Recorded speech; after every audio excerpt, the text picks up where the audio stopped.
and welcome to Blue Jays Today, where we always have something to say about the Toronto Blue Jays. I am your host, Adam Peddle. And I'm your host, Nicholas Playalong, and today, guys, we're doing the Blue Jays Today Show Week in Review, MLB news, rumors, debates, topics, hot takes, whatever. Yeah. It's a lot of roller coaster of events happened for the Blue Jays this week. I felt like it was either, like, we got blown out a few times, and I think we blew out a team once, and then... The first game of the week. The first game of the week, yeah, it feels like literally 1,000 years ago. And then we have this absolutely, like, I think I called it, or basically referred to it as an HBO drama series finale of a ball game which transpired today, because it really did feel like, it was better than the Game of Thrones ending, but it felt like that 100%. Level of, like, you know, oh my god. Like, could it have been Breaking Bad level of ending? Maybe so. I think so. Yeah. Just except like the good guys were getting all messed up. I was going to say the good guys didn't die in this one, but I guess Walter White was not a good guy. No, he wasn't.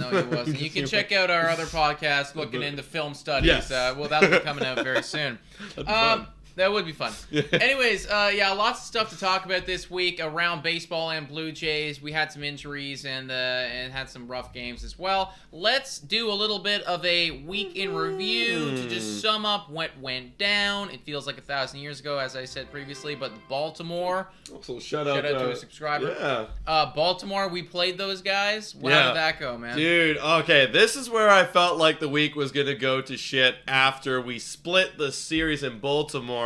Okay, the first game, like we talked about, we mentioned, we a little hinted there, is we blew them out. I think it was like 11-0. Like, it was absolutely awesome. Was that what it was? Yeah. Yeah, it was amazing. Stupid, right? It was amazing. And then the next game, we drop. It was Kikuchi, had a bad outing. We're like, okay, yeah, that's what's going to happen with Kikuchi. And then we win the next one. I believe it was with Barrios. And then Gausman, I was like, okay, with Gausman on Thursday, I thought it was going to be good, but dude, Gausman only lasted 2 1/3 innings, 5 earned runs, gave up 7 hits, walked, and got the L. He's had a few games now in a row consecutively that are like definitely subpar, not what we want to see from Gausman.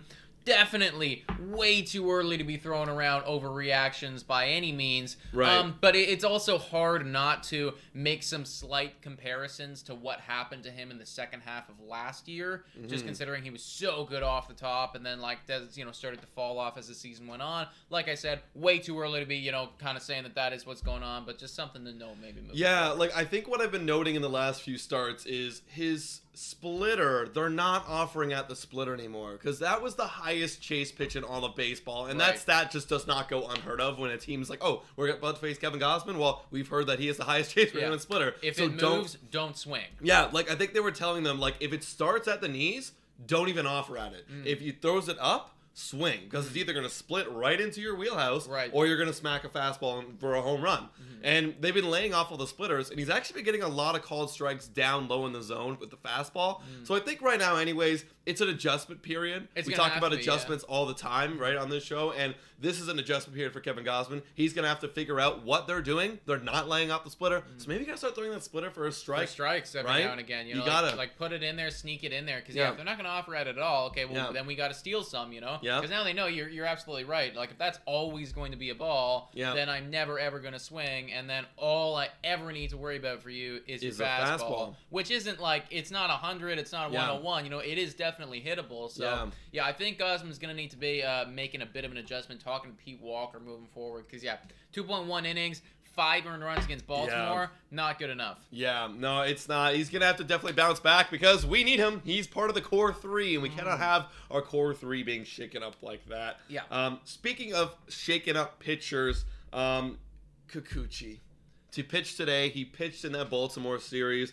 Not good stuff at all this week. No, it's not been good. Do you have his ERA right now? I do. I have his stats right over here, folks. Yeah. So right now his ERA has climbed, and this is before the game, but it's 4.94 right now. Yeah. And I wanted to take a look at his last 5. It actually didn't even go up that much, and he still gave up like a crap load today. 3 earned runs in 4 innings, or was that all it was? I'm not sure. For some reason I thought it was more. I thought this is when I started leaving to come back home, so I'm not sure. I thought it was more, but I could be wrong. But I wanted to look at his last, let's say, I can be generous, his last 5 outings besides this one he pitched today.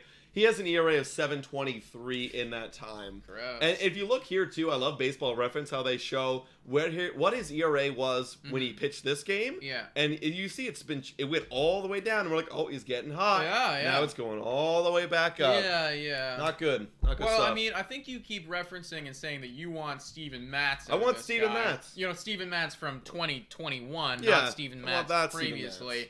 Is this Steven Matz to you? Like, is this not... I think it's... Here's the thing with Matz. For Matz, it was pretty much... He stick with the same formula in the way he attacked hitters. Right? I remember he'd always throw the cutter in on the hand, slider away, throwing the changeup in there too. And it was pretty much the same formula over and over again. And with Kikuchi, I feel like he's avoiding the secret formula, you know? I think it's... Everybody's really frustrated because... He has a good fastball and just refuses to, like, rely on it. Yeah. You know the strikeouts he got today were on? It was the fastball. Exactly. Like, he did have a home run rocketed off the fastball, but granted, you know what? That's going to happen. And he threw it directly down the middle of the plate. He didn't locate it. He didn't locate it at all. But just in general, like, you just have to be throwing that a little bit more and not relying on this, like, garbage crap. The cutter, dude. I hate the cutter. It's not even, like, that good of a pitch either. No, the cutter, and I wish I would have had it prepared for this, but I believe it's well over 300 batting average against. Well, that's just not good enough. Why are we throwing it? Yeah. Pete Walker's even mentioned in interviews and talking with, like, Dan Schulman, being like, we're trying to eliminate the cutter. Stop doing it. Yeah, you know? and it was funny this week on Sportsnet, is that I think it was Jamie Campbell brought up to Joe Siddle being like,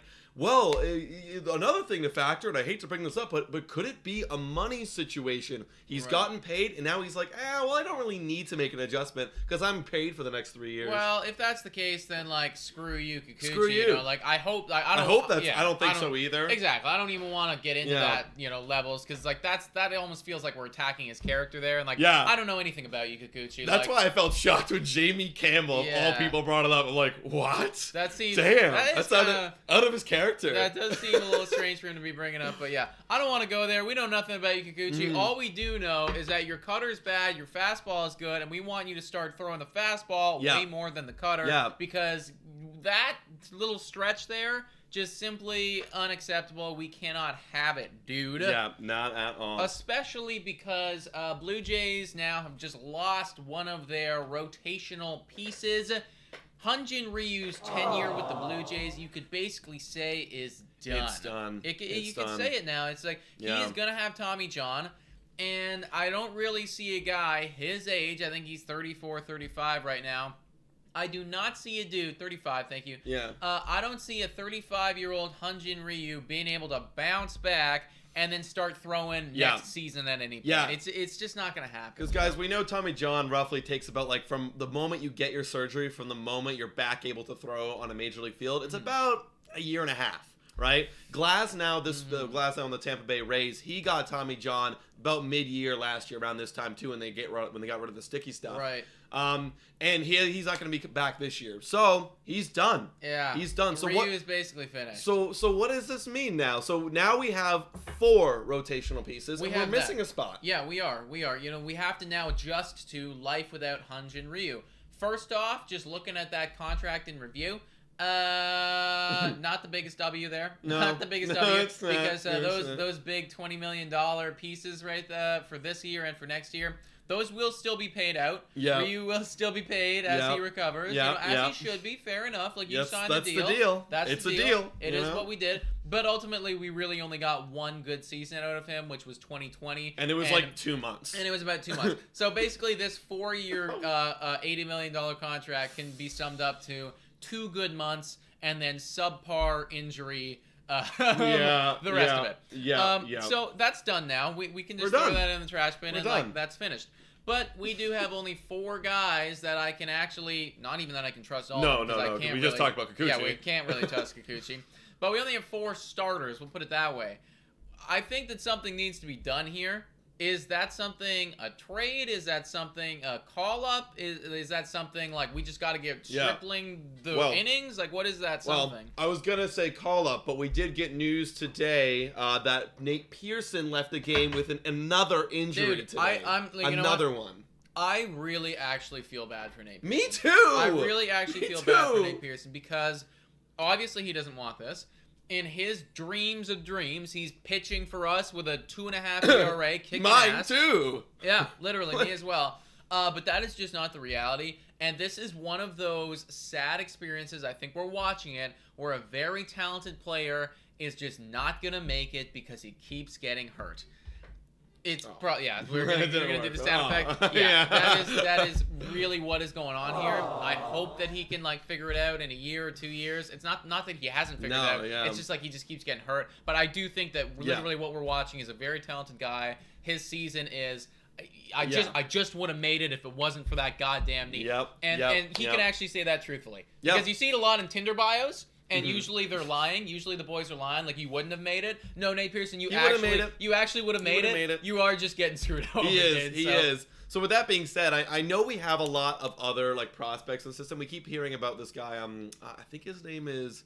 Oh my God, I can't even butcher his name. It starts with an H. It's in minor. He's in A-ball right now. But it's he's far away. He's we can't 3-4 relying years. On an A-ball guy right now. Dude. No. Yeah, that can't be happening. So the current solution right now for me would be to make a trade, and we're going to be coming out with videos. We're actually be doing a trade rumors video this week, guys. So check it out. It's going. It just has to be because it has to be. Even if we get Stripling doing what Stripling's doing. I mean, but we still have, Kikuchi being an ass. Dude, and here's the thing, too. It's okay, well, you could put Stripling in for right now, at least. Kikuchi's being an ass. Okay, well, yeah, Stripling will eventually get blown up, but we're also missing longevity in our bullpen. We are missing longevity in the bullpen. We called up Casey Lawrence and shout out to Kermis. I know you were really excited for him. He got blown up. Then we called up another guy today, Castillo. He got blown up. He gave up 2 homers. Yeah. He's got nasty stuff, but it's going to be an adjustment period. So the only way to solve that problem now, when you're trying to win and go to the postseason and make a run, is we got to make a trade for someone who's doing good right now.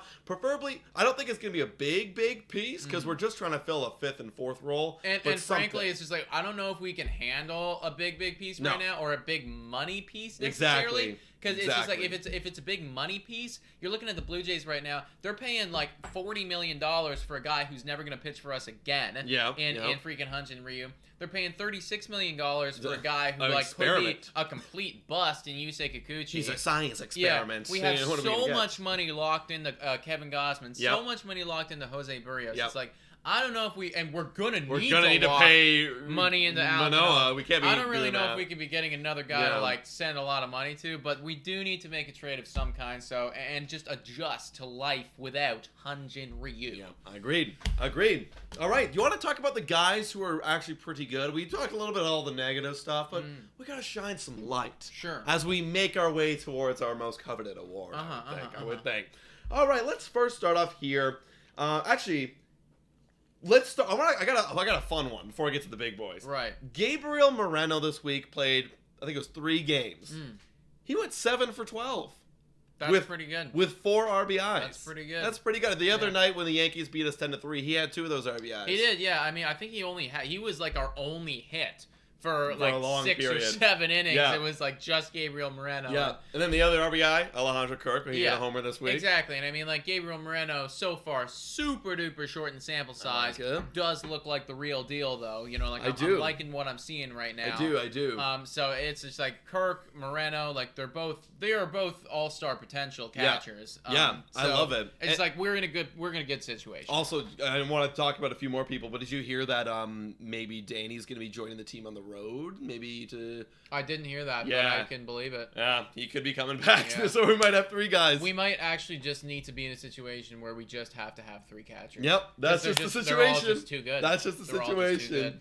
Chapman had a nice solid week, 5 for 18 with 2 homers. So the boy is hitting. He's doing it with a little bit of the wrist soreness, so that's interesting. The Lord, can we talk about the Lord's Grand Slam? His 5th of his career. We said this before the year. We were like, dude, this guy's got over under on Lord Grand Slams 1.5. It does just seem to happen for him. It does seem to happen for him more than it happens for other guys, and maybe that's just a product of being where he is in the lineup. Right. But it's also he actually has to fucking hit them. Yeah. And he does seem to hit them. So he only has 4 homers this year, but he comes up clutch. Got a grand slam with 1. So shout out Lord, dude. Yeah. I was hype watching that. Yeah, that was amazing. And then another guy who had a big homer today was Teoscar Hernandez. Yeah. He went 9 for 29 this week with 7 ribbies. Struck out 9 times, but that's just in Tio's game. Okay, yeah, and we got to get Tio going, like consistently. Exactly, but he's going because he's also got 3 homers to his name this week, and obviously he had that go ahead. I think it was a 3-run shot. Amazing, 3-run shot to make it 10-8 for the Jays. Yeah. Love you, thank you, Teoscar. But none of those guys are our coveted award, which does mean that it is time to announce said award. It is time for the Jay of the Week!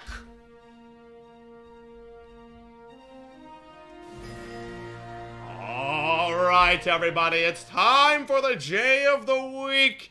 Now, we've talked about lots of homers, lots of clutch hitting, but a guy who single-handedly can carry this team when he's hot, and that is Vladimir Guerrero Jr. Let's go! Let's go!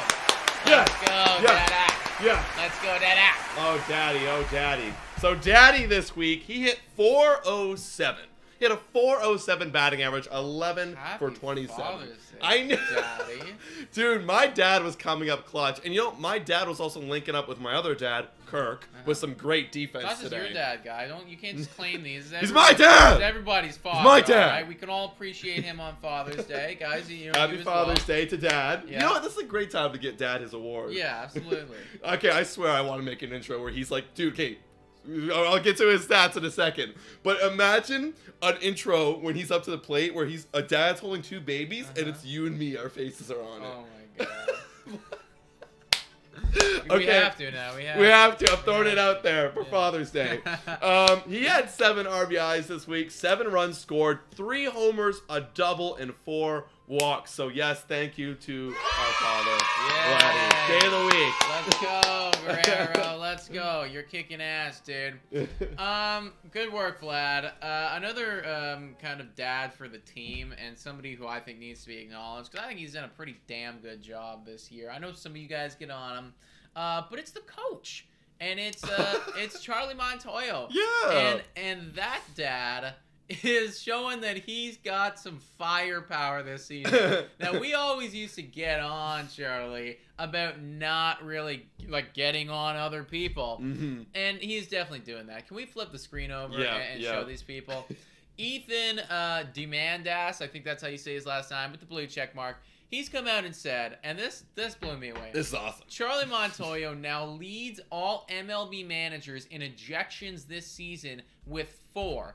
Now, put that in perspective. We've done about a third of the season. That means that he's got to be on pace for about 12 ejections on the year. I like which it. Is some fucking all-star level statistics. Those are some good numbers, and he's really coming up clutch, and he's really finding the moments to really get those ejections. He is, dude. He is. And, just clutch levels ejections. Look at what he's gone and said here.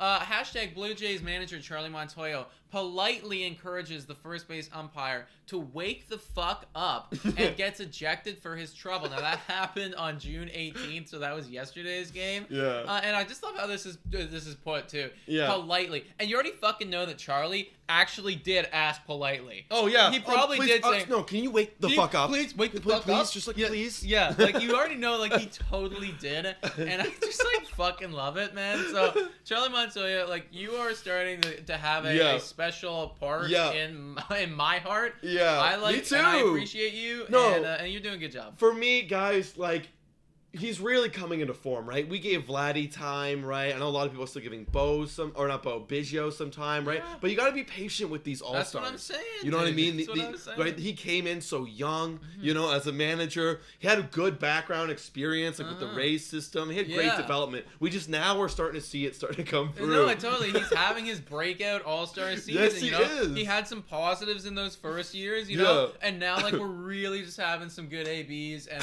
coming up with some good lines too. Really good lines at the umpires. Shout out freaking Charlie Montoyo for getting it done. Love it. Dude. All right, you want to move over to the power rankings? Yeah, I would love to move over to some power rankings, guys. All right, guys. We did them last week. We're going to do them again this week. One of my favorite segments. Coming in at number 10, it's actually the exact same team as we had last week. Yeah. It was the Milwaukee Brewers. They're 38-30. They're just getting it done quietly. They're currently at the top of their division, but Somebody's clawing at the doorstep, bro. They're fucking knocking on that door. They're trying to smash it down. Yeah. And that's number 19, actually, in St. Louis Cardinals. The St. Louis Cardinals. They actually weren't on the list last week. And, you know, they are a really good team. Like, they're, like, neck and neck. I think they have the same record. They have the exact same record of 38-30. Right. And now, Milwaukee is slightly ahead of them. But I was looking at the team stats or like slightly ahead of they're just number one. I was looking at the team stats, and it's like the Cardinals are just like better team-wise. They're a better team, and it's like their Milwaukee's pitching is definitely better, but St. Louis's offense is significantly better. Oh yeah. You know, it's like they have like MVP caliber and Goldschmidt, like Arenado's having a great year, like a few other guys are breaking out there. So like, and you know what? Like the Brewers have been struggling. They're starting to get out of it a little bit, but they have been struggling the last couple weeks. And the Cardinals they've been cruising. They've been cruising, Brew. They've been cruising, you know. So, like, that's going to be a good fight to watch for that division moving forward. Number 7 number 8, excuse me, is the Minnesota Twins. They're still at the top of their division, 38-29, so just slightly better than the Cards and the Brewers. Still kicking it away, doing what they got to do. You know, like, they're beating bad teams. They're kind of splitting against good teams. So. And you know what? I'm going to be honest. Like, I thought they were going to fall off. Like, I thought, like, right in the beginning of the year, I was like, oh, they're good now, but like their team's not good. Yeah. Like, they sold their team last year, but no, I've been proven wrong. Their team is good. They got Carlos Correa back, so they're gonna be just fine. And like they could, you know, they could fall off at some point. They could do it. It's possible, but I mean, they just keep chugging away. If you keep chugging away, you're gonna keep making the power rankings. They need the White Sox to pick it up. Because they're not picking it up at all. Well, and we'll talk about them potentially in a little bit. Yeah. Number 7 on this list, you got the Blue Jays. Now we did drop the spot. We always got it. Right as I was like, oh, we dropped the spot. Yeah, it's like, shut up, we dropped. Yeah, we did. Yeah. We dropped a spot because let's face it. Yeah, we had a bad week. We had a bad week. I mean, like we split with the Orioles, and then we were literally like fucking inches away. We had to claw our way out. Yeah, we almost got swept. We were very close. I was getting ready to put this title. I was like, yeah, Blue Jays get swept. What do we do now? Very close to getting swept, you know. So like this was ultimately not a very good week. It feels like we're ending on a happy note because like we did just have a great comeback victory. It feels like we won, but we didn't. We didn't really. Like it was still a bad week. So we're number 7 right now. Yeah. Number 6 on this list is actually the San Diego Padres. Okay, They've dropped a little bit, 41-26. Still doing very, very good. But it's actually a testament to the teams above them and why I put them there. And also, too, Manny Machado. I don't know if you heard about that. He's hurt now. He's gone for several weeks. He's done for a little while. So you think about who's on that team. You know, it's like, no, they just losing out on their MVP caliber guy right there. Still no Tatis. Yeah. It's like, when is this team gonna like start having the other shoe drop and like take some L's? I mean, they're on a 3-game losing streak right now, and they actually at one point this week were in first in the division in the NL West, and then they kind of fell off a little bit because then obviously the Dodgers were coming back up. But yeah, they still have a really good record. I wouldn't be shocked to see them kind of come back. I know they did just lose Manny, but like, they still got a good team. So they still got a very good team. Number 5 on this list is the Atlanta Braves. Dude, they have now clawed their way to 2nd as far as team offense goes in the entire league. Wow. Yeah. That's impressive. Yeah, they're ahead of like basically everybody except the Yankees right now. Wow. So like they are kicking ass. They're they're a very hot streak. Everything's clicking. Yeah, they had a 14-game win streak snap this week. So that's impressive. I mean, that's how you literally get yourself back. Like we had a big win streak recently. It was like I think we had like 8 or 9 or something like that. Something like that. And that's how we got back, and they're back in it too. 8-2 in their last 10. Yeah, 8-2 in their last 10, 38-29 on the season.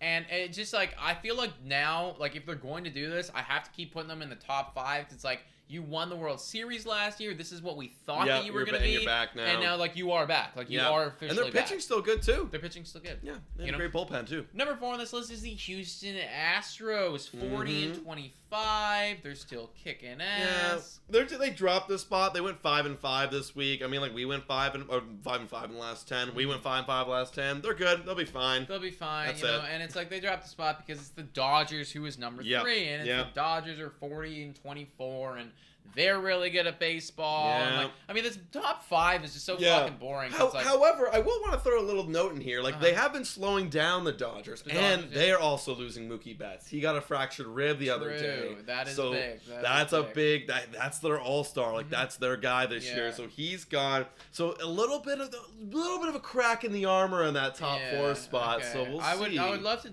drop them out of the top 5. Oh, me too. They've been there for way too long. I think they've been there the entire time. And like most of it, yeah. Yeah, I think like they've been in the top 5 like literally the whole season, and like I kind of hate it. Yeah. Number 2 on this list is the New York Mets, 44-24. What can you say about it? Like they're really good. You know, they've been number 2 for the last like month. Yeah. They've just been solid. They've been very solid. And then number 1 is obviously the New York Yankees. Like they were literally like a 3-run shot away from having 50 wins today. Yeah. They marched into Rogers Center on the road and like just fucking manhandled us. And like I said, like very easily could have swept us. Oh, like, dude, and they swept the Rays this week. They were on a 9-game win streak, and yeah, easily could have swept the Jays. Imagine that going into the Rays came to them, but going into also Toronto and sweeping them. That's 2 top dogs in your division and just destroying them. They are in another tier. Like it's Mets and Dodgers and Houston, and then like it's the Yankees. But it's the Yankees. They're another tier, and I'm jealous, and I'll keep saying it this entire year.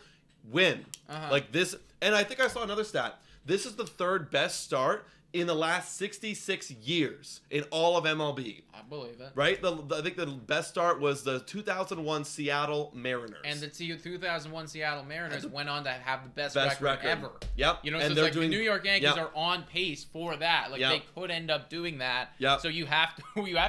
You have to. You have to win this year. It's like it's you insanity. just literally have to do that. Yep.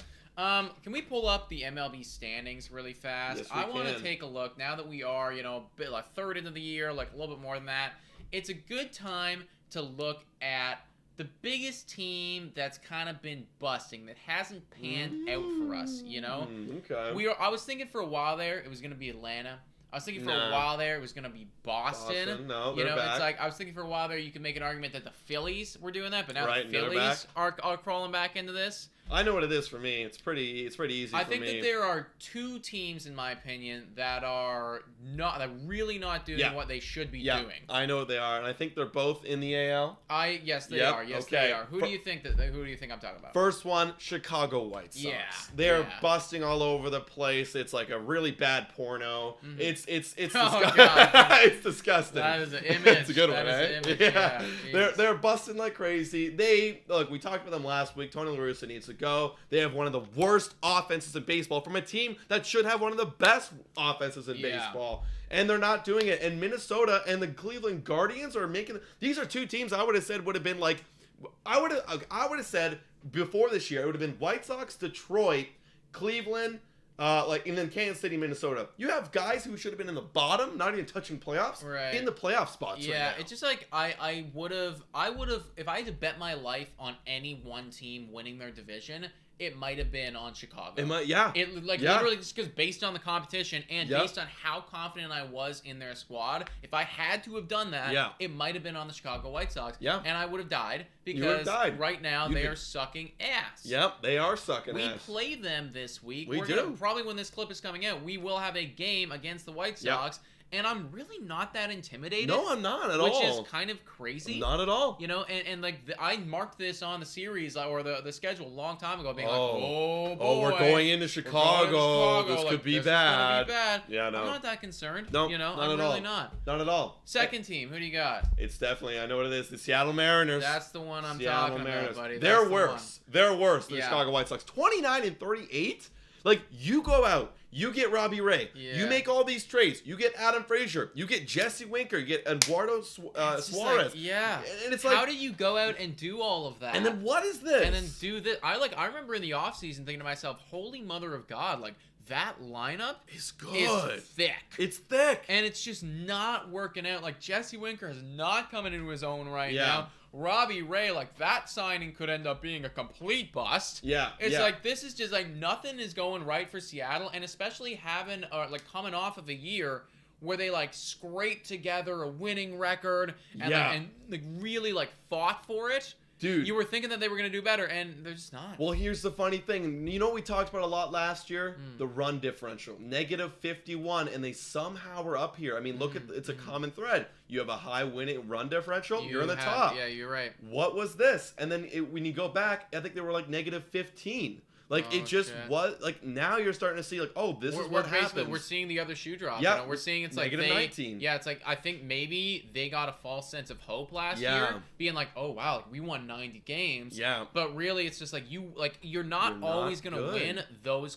many close games. No. Because I remember, like, they won, like, 30 or like 35 like one-run games or like something stupid like that. Yeah. And it's just like, that just doesn't happen every year. And like, we're seeing it right now. You just think with the amount of star power that they went out and they signed and they traded for, it would have changed. It would have changed. It would have put them over the hump. But it didn't. But it's like, it's just not. Like, I remember in the offseason, I was like, I had them, like, right neck and neck with us as far as, like, team makeup goes. And, like, they're nowhere even remotely close. No, and, like, we're talking about betting your life. Like, I was going to bet my life on the Houston Astros because they've won it in the last 5 years in a row. But I was like, oh, no, Seattle's coming. Exactly. Like, I was thinking, like, Seattle could really make a play here and, like, not even remotely close. Like, they are going to have some harsh decisions to make come trade deadline because, like, I don't even know. I don't even know what they got to do at this point. You know, like, I feel like honestly, manager could get fired there. Could be. Manager could get fired. Could be. Hey, management fails Seattle every year, says Ebard. There you go. Literally. There it is, guys. So those are our two biggest bust teams so far. They suck. You're bad. So get better. Are we gonna get better this week, this coming week? Let's take a look at it. What do we have going on? We gotta figure that out. All right, guys, this is the next week upcoming. Last week, let's wash it off. Let's wash our hands. That was rough. We gotta clean that shit up. You know, I don't want to even talk about it. But hey, let's take that momentum. That great game 3 momentum. I think that's the only thing that really can be taken from this. Be like, okay, you know what? We stopped the Yankees for once. Stop them. And like, we really put up a wall. Got him. We got him. They only got 9 runs on us, bro. Yeah. Oh, and then when they pitched hit Rizzo too, and they hit a homer, I'm like, no. I was like, are you kidding me? And then he came up again in the 9th. I was like, stop. It was like, I really thought that Rizzo was going to get it done again. I really thought Rizzo was going to come I thought so too. I was standing in front of my freaking phone, like ready to click record. I was like, this is going to change everything. And like, I was like, fuck, do not do this. Oh, man. But let's move on. Let's move on from that and look at the Chicago White Sox, who we were just talking about, who are facing for 3 games this week, Monday, Tuesday, Wednesday, on the road in Chicago. They're 31-32 right now. Not good. Under 500. We're a better team. I don't want to give them any W's. No W's. No W's. Well, let's take a look and see our matchups here. We got Jose Barrios having great outings in his last few versus Lance Lynn, who just came out and pitched his first outing this year. Okay, that's good. And he had a 6.23 ERA. He went like 4 1/3. Excellent. You know, he's still going to be coming into form. He might not have it yet. This is good for us. Exactly. I'm loving it. And then Tuesday we got Kevin Gausman up against Dylan Cease. Dylan Cease is very good at baseball. He's very good. Dylan Cease is very good at baseball. 2.91 ERA. That's going to be a tough matchup, especially with Gausman struggling. Yeah. Wednesday we have Ross Stripling, 3.28 ERA. Got roughed up a bit with the Yankees, but what are you going to expect?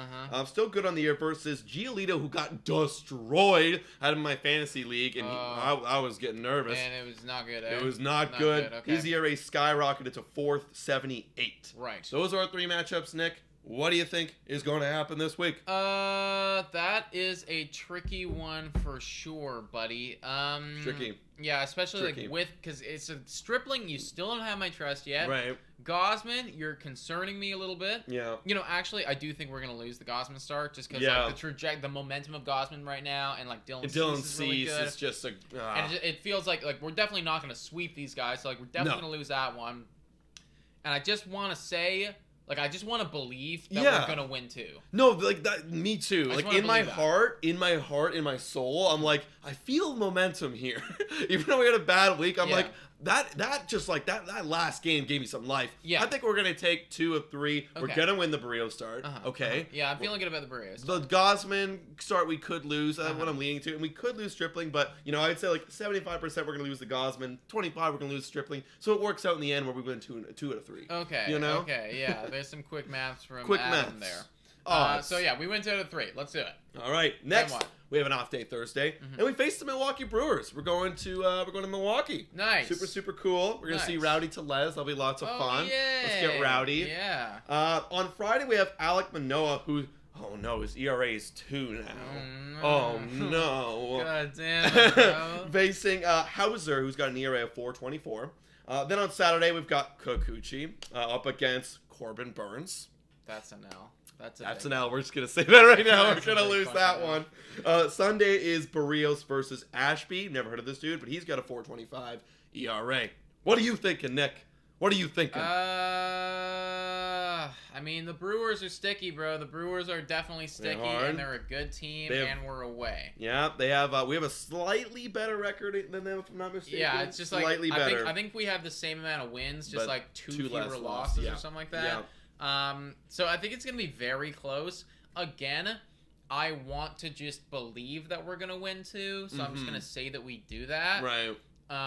But I could also see a very clear reality where we lose too. You know? I could see it too. Like I could see the 3-3 on the week being a total. Yeah. However, I'm not.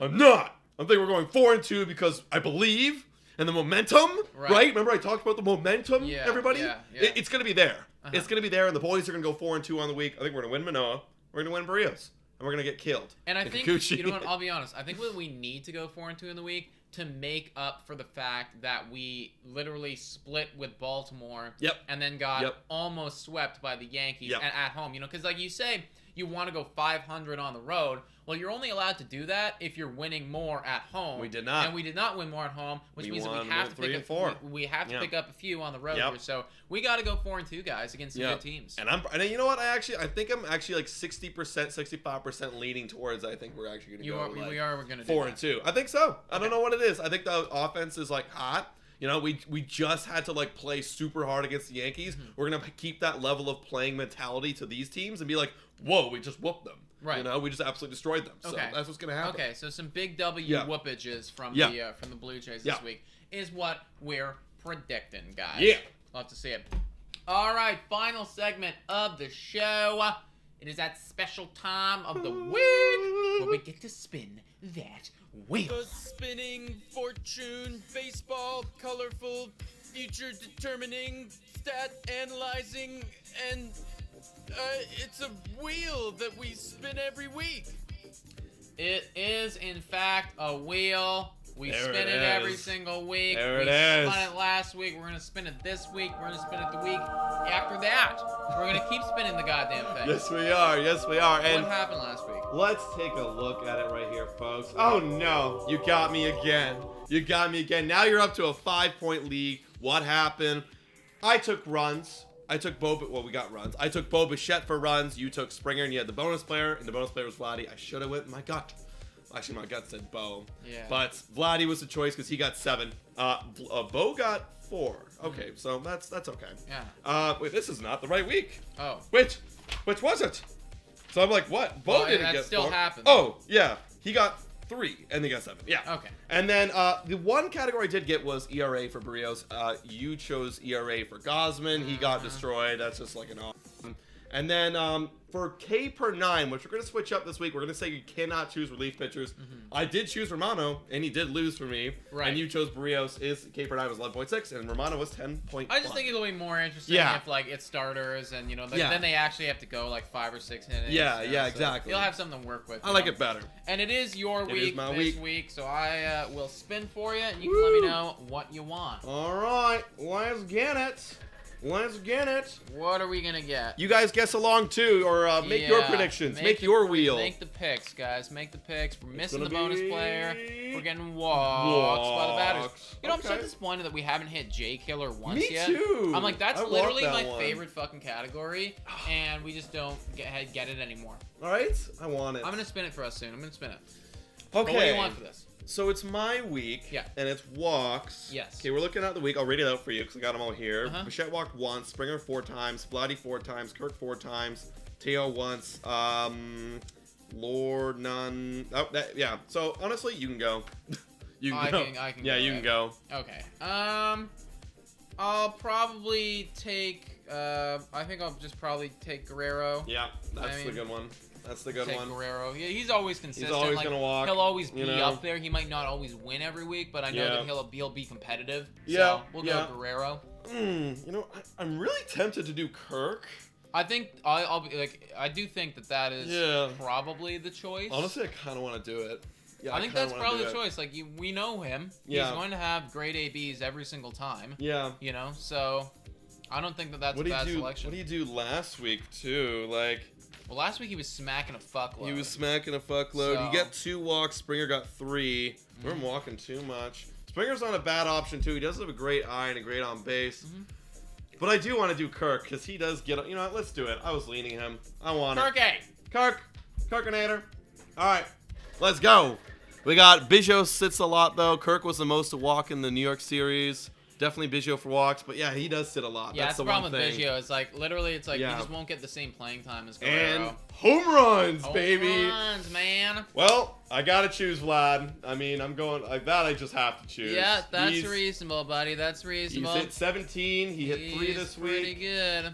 I mean, there's pretty good options still for you left on the board, Yeah, I think, I mean, like, we have a good hitting ball team, you know? It's like, I think that is. Yeah. That is pretty clear. Yeah.